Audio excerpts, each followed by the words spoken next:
To replace broken studs, I got a 2013 Subaru Forester.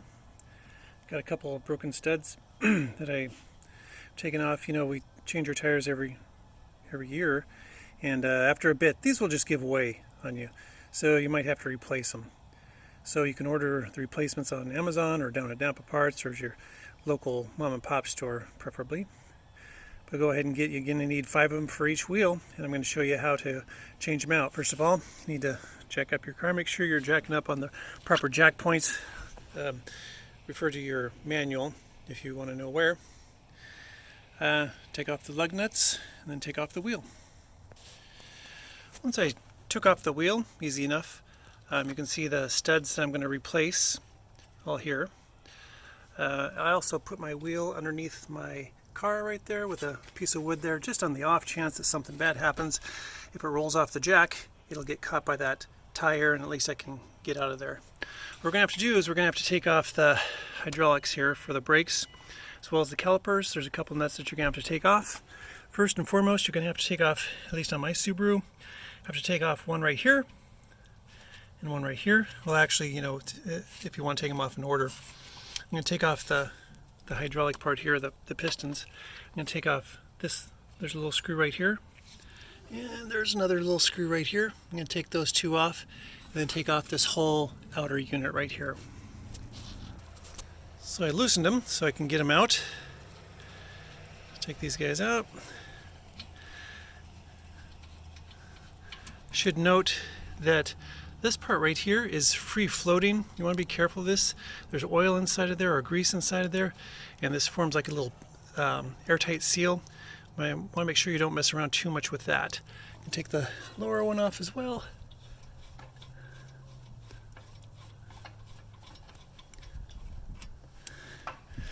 Put those over there.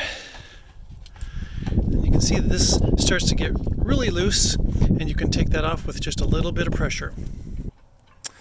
Okay, I just forced that off there a little bit. I'm going to set this right up over here, kind of out of the way. I don't want it to fall down and get caught up in anything, because there's these, all the pressure tubing and everything. I don't want that to be messed up there. Okay, I think that's going to be safe right there. And then these are your actual disc pads. So these are those, this is that pressurized fitting I was telling you about. Notice that it's, at least on my Subaru, it's true with all Subarus actually, but if you got another car it may be a little bit different. It's flat on this side and flat on the bottom side. That's so that it fits inside the little receiver right up here nicely. So when you're putting it back on, make sure that the flat sides here are matching up with where they made up right on both sides of this housing here. Okay, next thing I'm going to do, I'm going to take off the caliper right here, or that. I'm not actually sure if this is called the caliper or that thing's called the caliper, but anyway, the rest of the brake assembly, it just kind of holds the brake pads. There's a bolt right here, and there's a bolt on the bottom right there. I'm going to take those two things off. It's kind of tough to get this one off because this bolt is kind of in the way right here. So I have another little, I just use a little open-ended box wrench and kind of work on that one. Okay, well it took a little convincing, but I got it off. You can see that I have a ratcheting, kind of like a box wrench here that I use. Also, to give it a little bit more pressure, I like using my little mallet. It's like a soft-headed leather mallet. Provides a good blow, kind of a dead blow to it. And then you can get that thing off fairly easily. Okay, I just took out the bolts. I'm going to take this off. You notice that I marked it up. Just, you know, I've put things in upside down before, just to help me remember which side goes up, and I don't try to mess around with it too much, putting it in upside down. I also put the bolts that I took out back into the receivers that they're supposed to have. And then if you look at this here, you notice that there's a bit of play right here, and they're supposed to be like that. So there's some grease in there. It should form a little vacuum. What you don't want to do is break that seal. So leave it all nice and intact. Maybe get some of the gunk and mud off there. But that seal should remain intact. And go ahead and leave the pads in there too, just so I don't get those mixed up.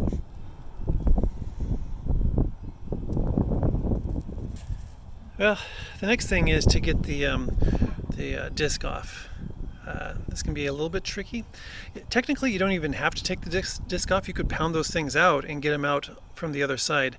But there's one little problem, is that there's this little thing that gets in our way, and we have to make one little modification in order to accommodate that. But it's just easier if we take this off altogether. And if you notice, you could pound on it with your mallet. That might work. Yeah, or not. What I like to do is I like to get a couple screws right here. There's a little metric, I think there's 10 mil, I think.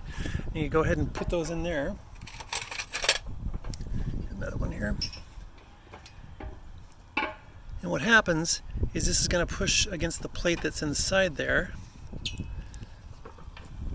And with any luck, your whole pad is going to come off there pretty easily. So there we go. All I did is I worked one of them till it got tight, worked the other one till it got tight, and lo and behold, before I knew it, the whole thing was just dangling there. All I did was lift that off, and here we are. Here's all the studs. I'm going to replace all these studs right here. These are the factory studs.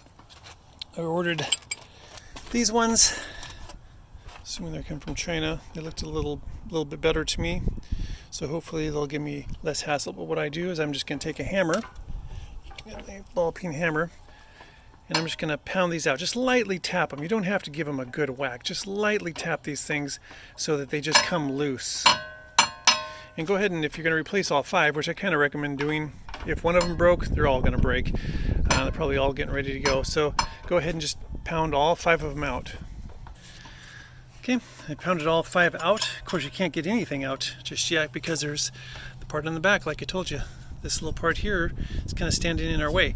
Plus, we can't spin this thing because we're not in neutral yet. So I'm going to make sure that I've got my vehicle blocked up nicely so it's not going to go anywhere. The e-brake is on, which only activates the rear tires. I'm going to go ahead and shift it to neutral so I can spin my front axle and take those out. All right, now that it's in neutral, you can see that I gotta work on it here a little bit. I'm gonna put these kind of back in place. Oops.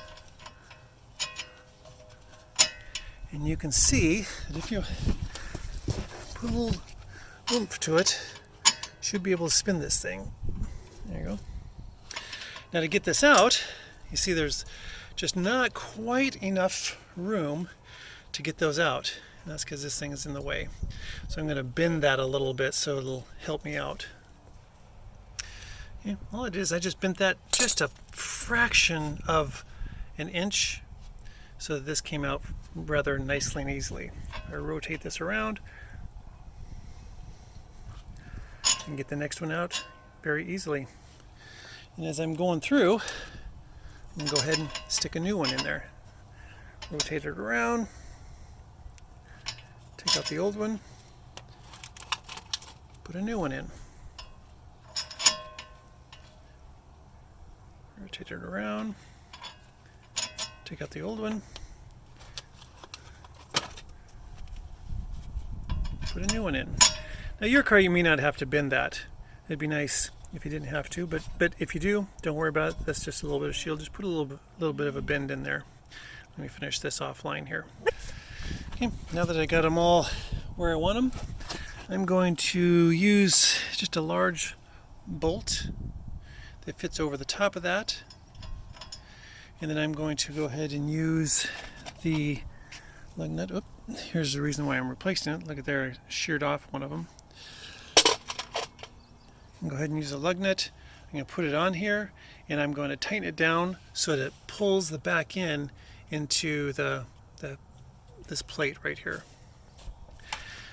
Okay, so you can kind of see how I have this all set up. I have the bolt right here, I have my lug nut, and what I've done is I've just made sure this is on there absolutely straight. I don't want to start pulling this thing through there and have it come out at a bit of an angle. So I'm going to go ahead and take my wrench and I'm going to tighten that thing down. Okay, as I'm tightening this down, you notice that it spins. That's because it's in neutral. So I'm going to go ahead and put it into park. Okay, so it's in park. So what I'm going to do is I'm going to just start tightening this thing down here. Now it starts off pretty easily. You can see it starts to get pulled in there quite nicely, but it'll get more difficult here in a bit. What you don't want to do is you don't want to take this time to go like a maniac on this and just try to break a land speed record. What you want to do is you just want a nice even pressure. This is supposed to last, a long time in your car. You don't want to be doing this again next year. So make sure you're not trying to strip things out or you're doing anything to strip things out. But you should feel it at some point. Just stop going in. I don't necessarily put them all the way to the very end yet. They need to be all the way in there. You can see there's still a little bit of a gap there. I'm going to go ahead and put my disc brake back on, and then I'm going to tighten them down with my impact wrench, and that's going to take up that little bit of a gap there, and I'm going to double check that it does that. Okay, well, I got this last one on. All went nicely. That bolt and everything just worked out perfectly. I'm going to take this off, and you notice though that not all of them, in fact none of them, are down nice and snug. So I'm going to rectify that here in just a second. So what I'm going to do is I'm going to just hit this with my impact wrench. And what I'm going to do is I'm just going to watch to see when this nut stops spinning. When it stops spinning, I figure it's sucked itself all the way in there. You notice I put the disc back on there. So I'm going to go ahead and do this. I might cut off the camera.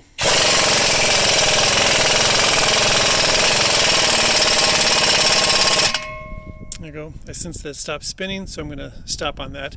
I'm going to back it on out. And I'm going to go ahead and do the rest of them.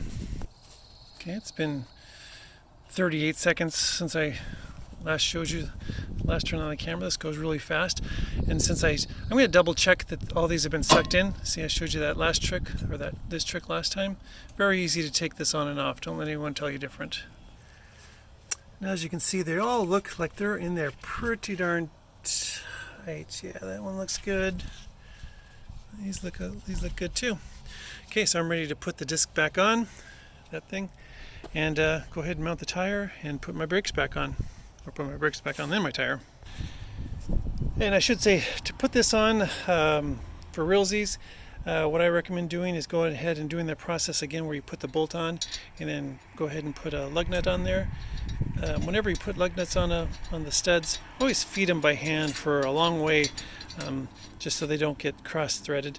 But go ahead and tighten that down with your impact wrench or however you're going to do that. That's going to put this on there, mount it so it's nice and tight and won't be loose and wobbly. Okay, so now I got that on. I'll reverse that off. I'll take that off and put the brakes on next. Okay, next thing I want to do is mount the brake housing on there. And go ahead and put that on there. Make sure you paid attention to how it came off. Here I have a little arrow, so I know that mine's going to go like this. Make sure you paid attention to how this is going to, I got to take that bolt out right there. This can go behind there. I've got to put that bolt in there. It really helps if you had a camera. I should have said this at the beginning. What I always do is I take pictures of everything with my camera so I can refer back to it when I'm putting things back together. Should have said at the beginning of the video, I'm telling you now, take pictures of, before you even start, of everything that you touch on your car so that you can easily get back and replace it where it belongs. Okay, taking these down. Not sure what the torque specs on these. I'm sure if you looked it up you could find. I just like to put it in about as tight as I can get it. Remember, your life is riding on these little things, so you want them in there nice and snug. Although taking them off, I noticed that they weren't on there all that tight really, but I do like to put them on there fairly snug. But again, you don't want to strip things out. Well, I'm ready to put the calipers back on there. You want to make sure that you get these on correctly. Again, that's why you take pictures of things, and all it's going to do is it's going to slide right on here.